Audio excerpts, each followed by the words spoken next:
Muy buenas tardes, espero te encuentres muy bien. Quisiera compartir contigo el día de hoy. Estaba haciendo unas anotes y unos apuntes en cuanto a la cuestión de los templos, porque hay mucha gente con muchas preguntas y quiero también estudiar antes de contestar. Quisiera estudiar muy bien repasar un poco lo que ya yo sé, lo que comprendo yo del sistema religioso, pero también quiero hacerme varias preguntas. Sabemos muy bien que si hay solo una Biblia, ¿verdad? Si es que supuestamente hay solamente una Biblia, ¿por qué hay tantas denominaciones? ¿Por qué hay tantas iglesias? ¿Por qué hay tantos templos? Según el estudio de Hartford Institute of Religion Research, que estamos hablando solamente de un estudio que se realizó en los Estados Unidos, el cual nos dice que hay más de 350,000 congregaciones o templos, o si se le puede decir iglesias, ¿no?, registradas. Y de ahí, bueno, también existen 314,000 que son cristianas protestantes. Y de ahí son 24,000 iglesias católicas ortodoxas, ¿ok? De ese porcentaje, o sea, de todos esos números, 12,000 son iglesias que no creen en Cristo. Son iglesias que no son cristianas. La tendencia semanal son de 56 millones. Y los domingos, la tendencia o la gente va a las iglesias son 118 millones de personas que asisten los domingos. Entonces, si solamente hay una Biblia y solamente hay una palabra de Dios, ¿por qué hay tantas denominaciones? Y vamos a ver exactamente de este estudio que yo estoy haciendo acá, que estoy yo viendo. Todas estas iglesias que yo acabo de mencionar, todas utilizan la Biblia para justificar sus doctrinas, que son doctrinas de hombres, en la gran mayoría. Te voy a hacer una pregunta. ¿De dónde salió la palabra templo? La palabra templo salió de hierón, un lugar santo. Es un concepto griego. Yo le voy a hacer una pregunta a usted. ¿Usted cree que los templos de hoy en día son lugares santos en realidad? ¿Cree usted que los templos de hoy en día son sitios santos? ¿De dónde viene la palabra iglesia? La palabra iglesia sale de un concepto griego que es eclesia. Eclesia, ¿ok? Es un concepto griego lo que estamos viendo ahorita. Ahora, la palabra eclesia también se le puede considerar como congregación. La traducción de iglesia en lo que es griego es un concepto de congregación. Ahora, eso es un concepto que viene derivado de los griegos, derivado del Olimpo, de los dioses del Olimpo. Por eso ese concepto de decir que el sitio es santo sale de un concepto que está empañado por los griegos. Ok, esto es muy importante que ustedes lo vean. Ahora, ¿por qué? Porque ellos creían que en el Olimpo, donde estaba Zeus, donde estaban los dioses, era un sitio santo. Pero yo te hago una pregunta. ¿Tú crees que los templos de hoy son sitios santos? Eso es un concepto griego. Y es un concepto errado en cuanto a nuestro Dios. Es un concepto correcto en cuanto a los dioses de los griegos, que es Zeus y todos esos dioses que tenían. O que es, bueno, ya usted muy bien sabe mi idea de lo que son los dioses del reino, o sea, de los dioses de este mundo, ¿ok?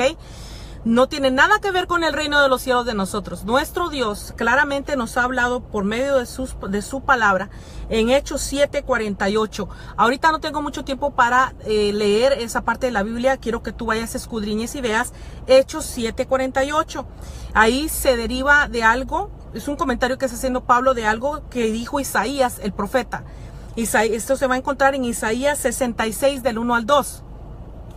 Ahora, ¿mandó Dios a hacer templos? Buena pregunta. ¿Mandó Dios a hacer templos?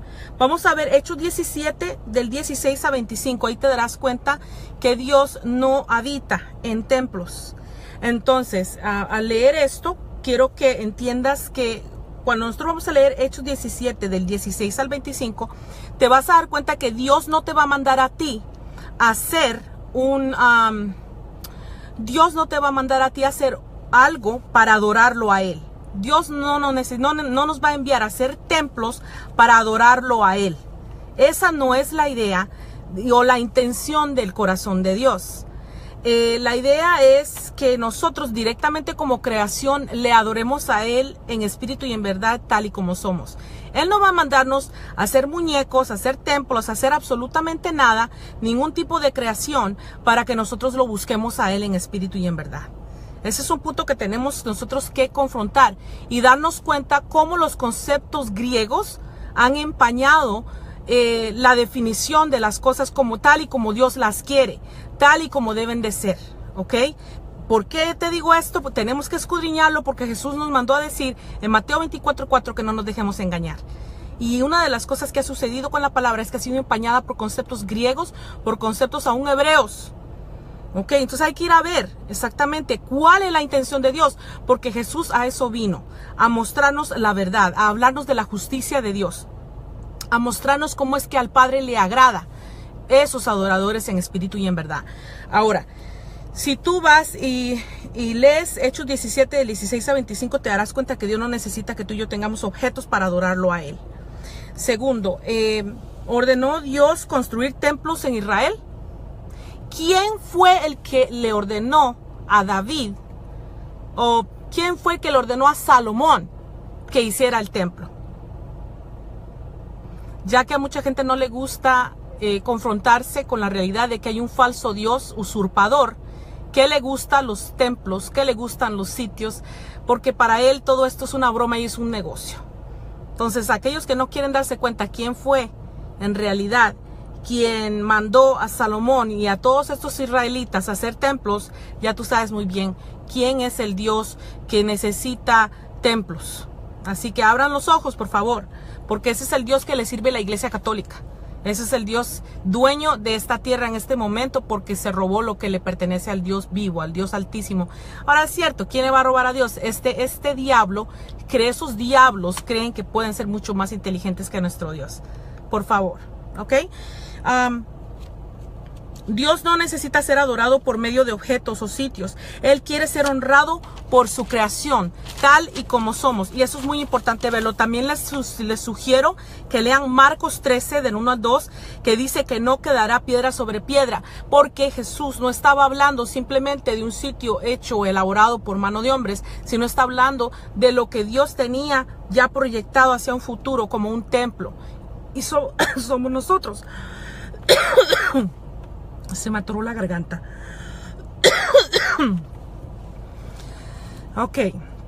Si el templo de Israel es templo autorizado a ser construido por Dios, ¿por qué lo destruyeron 2 veces? Un momento, por favor.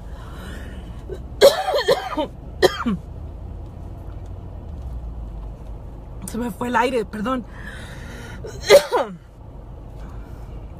Ahora veamos Isaías 66, de 1 a 2. Si en realidad Dios envía a hacer templos, ¿por qué el profeta dice ahí, en Isaías 66, del 1 al 2, que la tierra es el estrado de los pies de Dios? Y que ¿quién puede construirle a Dios un templo físico hecho por mano de hombre suficientemente grande para lograr que Dios tenga un sitio de adoración? Es algo inaudito y tonto. Ahora, lean también Efesios del 1 al 3, que dice exactamente cómo es que Él tiene por intención que nosotros respondamos como creación hacia Él. También lean Juan 2, del 19 al 22, que Jesús habla del templo, pero ya no como un lugar de cemento. Dios habla del templo como nuestro cuerpo. Ok, en Juan 14, 23 hay algo muy bonito. Y ahí dice que si lo leen, ustedes van a ver que ahí va a decir que nosotros vendremos a Él. O sea, que el Padre y el Hijo, siempre y cuando estemos en amor, vendrán hacia nosotros. Y ahí dice, haremos morada con Él. Porque la intención de Dios es llegar a nosotros y que nosotros seamos el templo, el santuario, el sitio de reposo de su presencia. Esa era la intención principal del Padre. No era templos hechos por mano de hombre. Ahora, 1 Corintios 3:16. ¿Puede habitar Dios en un templo hecho por hombres? No. ¿Pero puede habitar Dios en ti y en mí? Sí. Así es. Nosotros somos el templo de Dios. Leamos también Mateo 12:6, que dice que Jesús está prácticamente diciéndole a los fariseos que Él es, yo soy mayor que el templo. Dense en cuenta y léanlo ahí en Mateo 12:6, donde Jesús muestra que hay superioridad en nosotros en cuanto a templo. No es un templo, no es un sitio donde va la gente. A la misma samaritana se lo dijo, no va a ser en este templo, ni va a ser en tal lugar, sino va a ser en espíritu y en verdad. Eso está maravilloso. También lean Primera de Pedro 2:5 y van a darse cuenta en realidad qué es el verdadero templo. Les estoy dando pistas, ¿ok? Jesucristo vino a enseñar la justicia de modo que agradáramos al Padre. No por oraciones repetitivas sin causa, sino porque mucha gente dice que reciben al Señor Jesucristo por una oración. No, es hacer la justicia tal y como Jesús la hizo. Y eso tiene que ver mucho con los templos, porque a nosotros no nos mandaron a hacer templos. A nosotros no nos enviaron a construir templos. De modo que el templo sea mucho más importante para la gente, para los líderes religiosos, que la misma gente. No puede ser. Ahora, una cosa muy importante en cuanto a lo que tiene que ver con la justicia. No se trata de una oración y decir yo te recibo en mi corazón. Eso no es de lo que se trata. Sino de lo que dice la palabra es el que persevera hasta el fin, ese será salvo. ¿Por qué eso es importante? Porque debido a todo este desorden y este influencia de doctrinas extrañas y tradiciones de hombres, muchos líderes están practicando cosas que no nos mandaron a hacer, y esto es incluyendo el templo. Tenemos que persistir y perseverar en hacer la justicia de modo que seamos nosotros libres de este mundo. Ahora dice, solo siguiendo el modelo que es Cristo lograremos ser libres de la Matrix, lograremos ser libres de este sistema religioso. Eso es muy importante verlo. También les recomiendo que lean Hechos 17:24, Primera de Juan 4:16. El que permanece en amor, Dios permanece en él. ¿Por qué es esto importante? Hay mucha gente que viene y me pregunta, ¿usted se congrega? ¿En qué templo se congrega? ¿Con qué misión se congrega? ¿Con qué ministerio se congrega? Pues les tengo una noticia. Esos que leen Hebreos capítulo 10, que dicen, oh, no os dejéis de congregar como muchos acostumbran, bla, bla, bla. Bueno, aquí en Primera de Juan capítulo 4, versículo 16, dice que el que permanece en amor, Dios permanece en él. Para que Dios permanezca en ti, tiene que estar el amor dentro de ti. Si no hay amor dentro de ti, eso significa pecado. El momento que no hay amor dentro de ti, tú pecas. ¿Por qué? Porque pecar significa que uno le falla al blanco. La definición de pecar es que uno le falla al blanco, no que uno falle con las leyes de los hombres. Fallarle al blanco es cuando tú no ves con consideración al prójimo, de modo que no tratas de ni siquiera de entenderle. Hay muchos ejemplos que te puedo dar de justicia, pero en realidad, el que no tengas amor, eso es lo que te hace que dejes de congregarte en la congregación de Cristo. De modo que aquel que no tiene el amor, falla al blanco. Eso es lo que quiere decir Hebreos capítulo 10.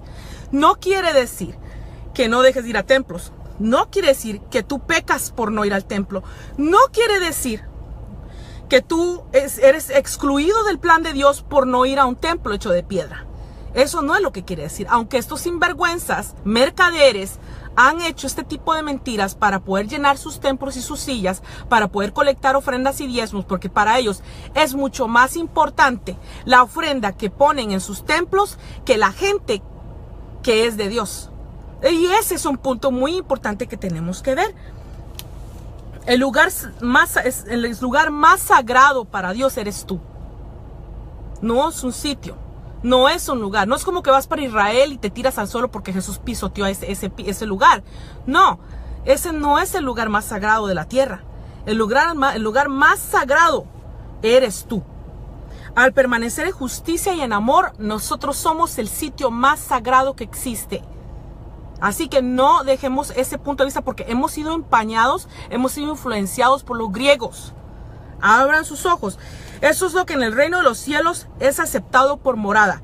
Lo que le estábamos leyendo en Primera de Pedro 2:5. Ahora también les recomiendo que lean Mateo 6:6. Ese capítulo es muy interesante porque ahí dice, cuidad de no practicar vuestra propia justicia. Muchos caen en eso. De modo que hoy en día, debido a practicar su propia justicia, es que esta gente creen que es mucho más importante levantar templos, recoger ofrendas, pagar la luz, pagar el agua, pagar todas esas facturas que no nos mandaron a hacer. Si tú ves la Gran Comisión, ahí no dice que nosotros tenemos que crear templos o levantar templos o sostener templos. Eso es lo que hacía Caifás, porque eso es un invento de los hebreos, de los judíos. Eso viene de Babilonia. ¿Ok? Ahora, una cosa muy importante, aparte de eso, hagan un paréntesis en Mateo 6:2, donde dice, no toques trompeta delante delante de ti cuando das ofrenda, cuando das la limosna o cuando das ¿Por qué? Porque todo esto lo tenemos que hacer sin exhibirlo, porque no es justicia ante Dios estar exhibiendo lo que nosotros damos por un templo. Eso es una cosa que tenemos que hacer en secreto. Lo mismo se trata en cuanto al ayuno. Lean Mateo 6:5, Mateo 6:16, también el versículo 18. Ahora, uno no tiene por qué. Si tú sabes que tú estás yendo a una iglesia que está practicando lo antibíblico, tú no estás obligado a estar ahí, especialmente cuando sabes que es antibíblico lo que están enseñando. Muchas personas me dicen a mí, ¿tú te congregas? Ahorita, pues honestamente yo no me congrego en ningún templo hecho por manos de hombre. ¿Por qué? Porque todos ellos predican lo antibíblico. Todos ellos practican lo inmundo. Es muy difícil tratar de ir a un lugar a encontrar a Dios, donde exactamente la Biblia nos habla claro que Dios no asiste o no está en templos hechos por mano de hombre. Dios está dentro de mí. Para mí es muy difícil asistir a un lugar que está predicando todo en contra de lo que está dentro de mí. Yo no puedo estar de acuerdo con la injusticia. Yo no puedo estar de acuerdo con el diezmo, donde sé que el diezmo es una estafa. Yo no puedo estar de acuerdo con las ofrendas, donde yo sé para dónde van las ofrendas. Yo no puedo estar de acuerdo con sitios o lugares donde se predica todo absolutamente en contra de lo que Jesucristo ha establecido. No puedo estar en contra de Dios. Por eso es que hoy es muy difícil congregarse en un lugar, porque la gran mayoría de las iglesias están en un sistema religioso que practica todo en contra de Dios. Eso es simple, así como está ahora. ¿Quiere decir eso que no me estoy congregando? No. No quiere decir que yo no me estoy congregando, porque la verdadera congregación es la que tiene el amor de Dios. En este preciso momento muchos de ustedes están viéndome y estamos hablando de eso que es lo más importante, que es la palabra de Dios, que es Dios y su voluntad y el reino de los cielos. Yo no creo que es preciso que nosotros estemos apretados hasta acá, pagando por un edificio que no nos mandaron a hacer, pagando por luz, pagando, donde no veo yo eso en la palabra. Ahora, ¿dónde es que se reunían los discípulos y cómo fue el principio de la iglesia? ¿Cómo fue el principio de la congregación? Si tú lees, te voy a dar todas las citas donde habla dónde fue que comenzó la iglesia. La iglesia comenzó, vean, en Filemón 1:2, la iglesia. Si se dan cuenta ahí, el principio fue en las casas. Colosenses 4:15, el principio fue en las casas. Primera de Corintios 16:19, el principio fue en las casas. Mateo 18:20, hay algo bien interesante. Ahí dice que Pablo rentaba ese lugar. Y en ese lugar donde Pablo rentaba, porque él lo pagaba, no lo pagaba la congregación, dice que ahí se reunían en la casa. Él hacía que la gente se reuniera donde él vivía. Eso está tremendo. Ahora, ¿necesitas un templo? ¿Necesitamos un templo para congregarnos? No necesitamos un templo para congregarnos, porque nosotros somos el templo. Ahora, ¿de dónde salieron los edificios como iglesias? Eso es una doctrina de hombres. Los templos hoy en día son negocio. Jesús nunca enseñó a construir templos. Véase la Gran Comisión en Mateo 28 y ahí vas a darte cuenta que no tiene absolutamente nada que ver con construir templos o ir a ninguna iglesia. Eso está tremendo, porque la iglesia somos nosotros no tenemos que ir a un sitio. ¿ok? ¿Dónde se comenzó a congregar el cuerpo de Cristo? En las casas. Ya les di todos los versículos. En las casas es muy bonito reunirse porque no se debe de seguir o no. Puedes preguntar libremente si tienes algún tipo de pregunta al líder que está exponiendo la palabra. Cosa que han alterado los católicos, porque ellos han alterado el orden del culto, a donde solamente predica un hombre y te tienes que tragar lo que ese hombre piensa a la fuerza. Tú no puedes cuestionar lo que enseña. En cambio, si tú tienes el poder de poder preguntar o puedes preguntar lo que tú quieres, tú no solamente vas a encarar doctrinas que no cuadran, tú vas a ir directamente a aprender. Se necesita debatir, se necesita un debate y eso se puede lograr en las casas. En las casas es mucho más económico reunirse porque no tienes que estar, ¿verdad?, pagando altos costos para reunirse. No hay que mantener un edificio, no hay que pagar comodidades innecesarias. Además, en la casa es mucho más personal, de uno a uno, y eso se acomoda mucho más a la gran comisión que dice ir y hacer discípulos. Y estos discípulos, de la palabra discípulo tiene que ver con disciplina, tiene que ver con un cambio activo, constante, donde se practica el reino de los cielos. Y eso se puede hacer mucho mejor en hogares o en sitios mucho más pequeños. Les voy a explicar por qué el sistema iglesiero en realidad nos ha distraído del punto de la misión que tenemos que lograr hacer. Ahora, a la gente hoy le ha dado mucho más importancia al edificio que a la gente. Y la gente es lo más importante. El reino de los cielos es por cada uno de nosotros. Nosotros somos el templo. Hay que arreglar o solucionar nuestra propia vida primero antes de andar allá afuera divulgando absolutamente nada. Nuestro testimonio, nuestros frutos son los que hablan por nosotros. Y qué mejor que trabajar one on one en una comunidad pequeña de uno a uno. Si vamos creciendo, que otros también vayan siendo delegados, de modo que todos podemos servirle al cuerpo de Cristo. Esa es la manera que nosotros tenemos que en realidad trabajar como equipo, ¿ok? Jesús no nos dijo o no nos mandó a edificar templos o pagar gastos, sino a cuidarnos el uno de los otros, a amarnos unos a los otros, a levantarnos, a edificarnos los unos a nosotros. Y Él con su misma vida nos ha mostrado qué es lo que tenemos que hacer. ¿Qué es lo que se nos manda hacer? Yo les recomiendo que lean 2 de Timoteo, capítulo 4, del 1 al 8, y Mateo 28 a los finales del capítulo para que vean la gran comisión. Hoy las iglesias son puros mitos, pura doctrina de hombres, pura tradición de hombres, puras invenciones de hombres. No tienen absolutamente nada que ver con la gran misión que tenemos de edificar los templos, porque ahí dice la palabra que el Padre y yo aún elaboramos. Y eso es lo más importante, enseñarle a la gente, a ayudarles a ellos a hacer lo que tienen que hacer en Cristo, aferrarse a la justicia del reino de los cielos. Todo esto por motivación de un amor genuino y verdadero. Por eso, cuando tú y yo no tenemos el amor, dejamos de congregarnos de la congregación de Cristo. ¿Y cómo podemos nosotros resolver el no dejar de congregarnos de la congregación de Cristo? Primero, no dejando que los hermanos estén tirados en el suelo. Hay que ayudarlos a levantarse, hay que llamarlos por teléfono. ¿Cómo estás? ¿Cómo te sientes? ¿Cuánto necesitas? Yo te ayudo. ¿Necesitas un ride? Yo te llevo. ¿Necesitas ayuda con tus hijos? Yo te los cuido. De esos que estamos hablando. No estamos hablando de misiones de hombres, donde si quieren simplemente llenar sus vientres y quieren ir a viajar, a tener vacaciones a Acapulco con la excusa de que es una misión en Acapulco. ¿Por qué no van a viajar a Irán o a Irak o a África? ¿Me entienden ustedes lo que yo estoy tratando de decir? Es que esto es una sinvergüenza al negocio hoy de las iglesias. Es un negociazo lo que la Iglesia Católica creó. Ahora, lean 2 de Juan, capítulo 1, versículo 10. Y también les recomiendo a Hebreos 10. Porque Hebreos, cuando nosotros nos vamos a reunir o congregar o que estemos juntos, es para la edificación de nosotros, para llegar al pleno conocimiento del Hijo de Dios. Eso dice Efesios capítulo 4. Entonces, ¿por qué te vengo a decir esto?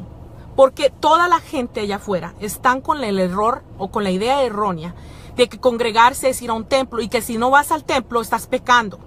Y esa no es la verdad.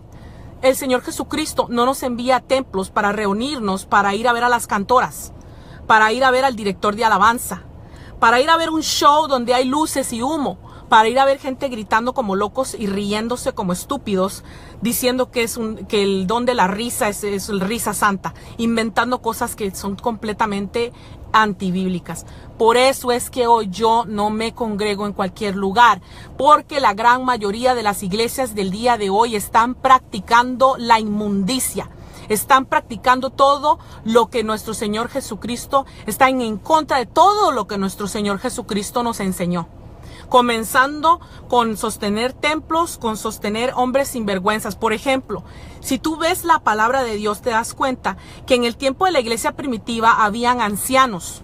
No estamos hablando de ancianos por si se le puede decir reputación o por apreciación o por aprobación de nadie.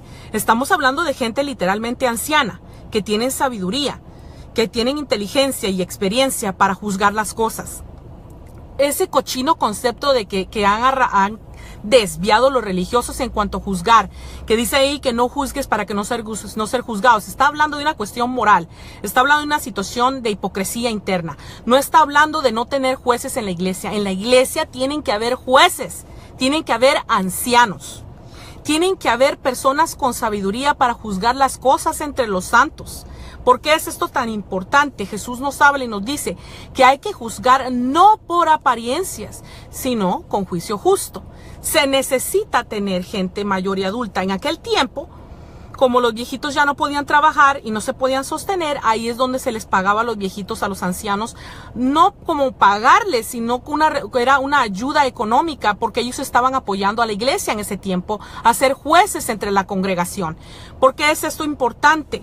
Porque si no hay hombres sabios en medio nuestro, ¿cómo juzgaremos las situaciones? Iremos a los jueces del mundo a que nos digan cómo es que se tiene que vivir una vida, si ellos son paganos, si son impíos. Por eso es necesario entre nosotros tener alguien que juzgue con juicio justo. Para eso son las reuniones que nosotros tenemos que tener congregacionales. No es para estar viendo shows de gente ahí haciendo payasadas y un pastor contando su vida íntima.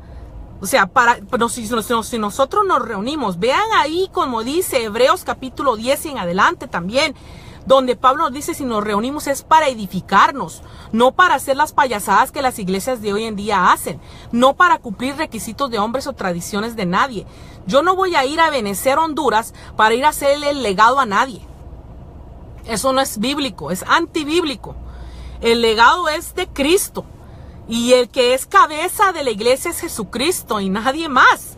Nosotros tenemos que aprender a operar basados en amor y eso es lo que nos enseña Hebreos capítulo 10, que el que está fuera del amor, el que peca deliberadamente, no tiene amor, no puede ser parte de la congregación de Cristo. Nosotros tenemos que preocuparnos genuinamente por tener suficiente amor para no ser excluidos de la congregación de Cristo, porque nadie verá al Padre sino con santidad. Nadie sin santidad podrá ver al Padre. El que no tenga la naturaleza del Padre no tiene acceso a él. Es simple, así tal y como es. No es por los hombres te van a querer decir que eres una basura, que no vales nada. La religión te va a patear, te va a decir que Dios no te acepta, que tienes que hacer méritos para acercarte a Dios. Eso es lo que la religión te va a decir. Pero el día de hoy yo te vengo a decir, esa es la razón por qué el Señor Jesucristo en Mateo 24 nos habla de que nos van a decir que Él va a estar en tal lugar, que Él va a estar en el desierto, que Él va a estar en las recámaras internas y no va a estar ahí. Porque nosotros somos la congregación, nosotros somos el templo, nosotros somos el sitio santo donde en nuestro Padre Celestial se reposa. Es sobre nosotros. ¿Cómo nos vamos a dar cuenta de esto? Por medio de nuestros frutos. Y te lo vengo a decir hoy. Me parece estúpido que vengan y me pregunten y me digan, ¿dónde es que tú te congregas? Porque yo soy la congregación.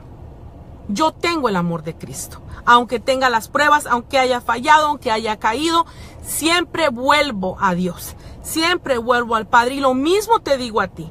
No esperes rellenar una perfección humana. No se va a poder. Porque esa perfección humana no tiene absolutamente nada que ver con el reino de los cielos. La Biblia es bien clara. Nosotros no tenemos que ir a un templo hecho por mano de hombre para cumplir con Dios nada. No tenemos, no debemos. Nosotros somos el templo. Nosotros somos la casa de Dios. Nosotros somos los que llevamos la presencia de Dios.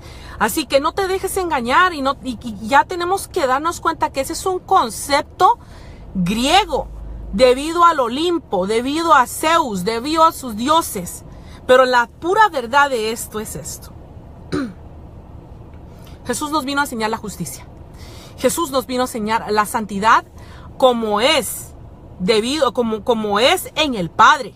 El que no tenga esa santidad, el que no tenga esa justicia, el que no tenga esas cualidades o esa naturaleza, simplemente es excluido. ¿Cuánta gente no se está congregando el día de hoy que no tienen absolutamente nada que ver con el reino de los cielos, que no tienen nada que ver con el amor de Dios?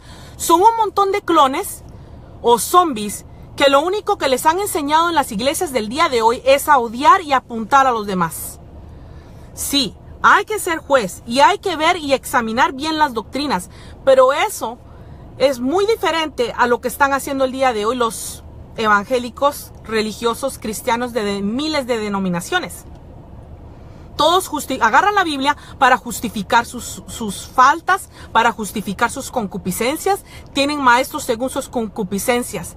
Y tenemos que ver algo muy importante. El que cumple con el amor, lo cumple con todo. El que no tiene amor, el que me viene a decir a mí que va a mandar un hermano a una corte, es porque no hay hombre sabio en esa congregación para hablar las cosas que son cotidianas, para arreglar una vida que es una cuestión muy importante para el reino de los cielos. No es importante y no debe de ser prioridad sostener un templo.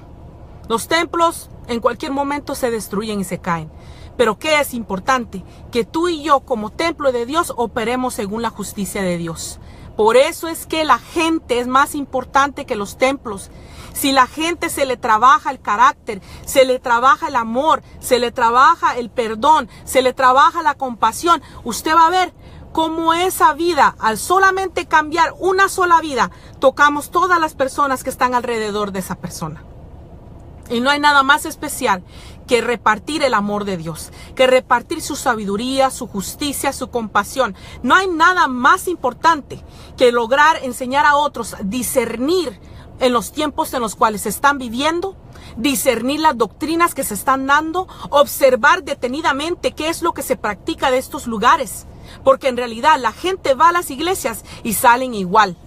Y esa no es ninguna estructura que nuestro Señor Jesucristo nos mandó a hacer. Esta gente, por cuestiones de conciencia, van los domingos a la iglesia, se lavan con su agua bendita, hacen sus 15 Ave Marías y con eso creen que cumplen con Dios. Pero les vengo a decir que eso no es vivir en espíritu y en verdad. Vivir en espíritu y en verdad es sentarse con el prójimo y decirle qué es lo que necesitas, qué es lo que está pasando con tu matrimonio, cómo estás tú con tus hijos, cómo te va en el trabajo, necesitas dinero, tienes problemas financieros, yo tengo la manera de poder ayudarte para que tú puedas sobrevivir y tener un mejor trabajo. O yo conozco a fulana de tal para que entre nosotros logremos ayudarte a que tú seas exitoso, a que tú salgas adelante, a que tú encuentres la tranquilidad y la paz. Eso es lo que tiene que ser la iglesia de Jesucristo, porque es muy fácil meterse en cuatro paredes y volver a la casa igual, así como entramos, salimos. No seamos hipócritas. Eso es lo que los cristianos hacen. Eso es lo que los católicos hacen. Van a la iglesia, cumplen con Dios según ellos, pero el prójimo que se lo lleve la fregada. Y ese no es el punto. Si tú te diste cuenta, Jesús en el Sermón del Monte nos habló claramente qué es lo que tenemos que hacer. El sistema iglesiero de hoy nos tiene fríos. El sistema iglesiero, el sistema religioso de hoy ha enfriado el amor de muchos. Dense cuenta ustedes. El sistema iglesiero de hoy es tan grande. Hay tanta gente en las iglesias. Son mega iglesias, parece una fiesta. Eso lo que ha logrado es enfriar el amor de nosotros, es quitarnos la identidad, es tenernos distraídos como viendo televisión, idiotas, ¿verdad? Oyendo pastores peleando contra pastores, pastores imponiendo la cuestión de los diezmos sabiendo que es mentira. Estos pastores diciéndote que eres un hijo del diablo si no apoyas la obra de Dios. Que ellos dicen que la obra de Dios es mantener templos, mantener radio, mantener televisión. Jesucristo sin templo, sin plata, sin radio, sin internet, sin teléfono y sin cámaras. Ha logrado hacer lo que estos religiosos no han ni siquiera podido hacer en su propia vida. Así que les hablo de esto, ¿por qué? Porque tenemos que lavarnos ya, quitarnos de nuestras mentes ese concepto errado en cuanto al templo y la congregación. Nosotros no nos mandaron a sostener templos, a nosotros nos mandaron a amarnos, a atender al prójimo, a servirle a los demás. Nótese que nuestro Señor Jesucristo nos dijo que si alguien quiere hacer algo en el reino de los cielos, no es por ser servido, sino por servirle a los demás. El que quiera ser grande en el reino de los cielos tiene que servirle a los demás. Amado, amiga y amigo, tu iglesia es tu casa. Wake up. Nos vemos.